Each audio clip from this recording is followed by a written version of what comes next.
So in this video, what we're gonna do is we're gonna do a workshop called Know Your Market.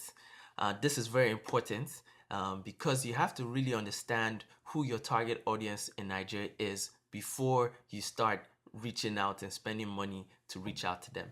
A lot of business managers get so allured by the size of the Nigerian market. Oh, it's the hugest market in Africa. Oh, there have to be customers in there. But the reality is, how many people in Nigeria have the purchasing power to really purchase what you're selling? So you have to be very clear about that. So a lot of time you would be spending on your business is actually filtering through the noise to find your ideal target. And to do that, you have to really be clear about what your unique value proposition is.